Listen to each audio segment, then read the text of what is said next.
Patuloy pa rin po ang mga pag-ulan sa malaking bahagi ng ating bansa dahil pa rin sa iba't ibang weather systems.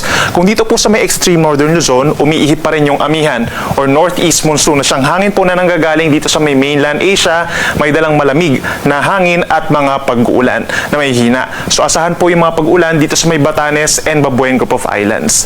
Samantala, dito naman sa may mainland northern Luzon and central Luzon, andyan naman umiihip yung easterlies o yung mainit na hangin galing dito sa may Pacific Ocean na nagdadala lamang ng mga pulupulong mga pag-ulan or pagkidlat, pagkulog. Habang dito sa tagpuan po ng amihan at ng easterlies ay may linya kung saan nagtatagpo nga po itong malamig at mainit na hangin. As a result, meron tayong makaulapan. Ito po yung tinatawag natin na shear line. At ito yung nagkukos ng mga pag-ulan sa may northeastern part ng Luzon.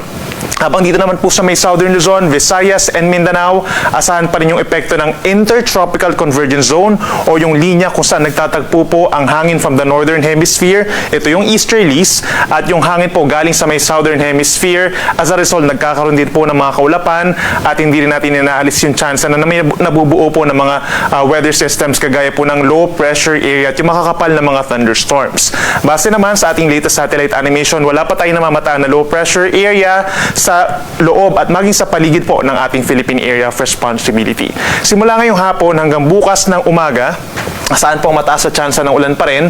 Dito sa may Calabarzon, sa Metro Manila, dito sa may Bicol Region, Mimaropa, down to Visayas and Mindanao. Magbaon po ng payong kung lalabas ng bahay at maging kapote na rin po, no? Kung magkaroon ng patuloy ng mga pag-ulan, epekto po yan ng ITCZ. Habang mataas din ang tsansa ng ulan, dito po sa may bahagi ng Batanes nga, no? And Babueng Group of Islands, epekto ng amihan. Merong mas madalas sa pag-ulan dito sa may Cagayan, Isabela and Aurora, epekto naman ng easterlies at ng shear line at mga localized thunderstorms sa natitirang bahagi ng Luzon.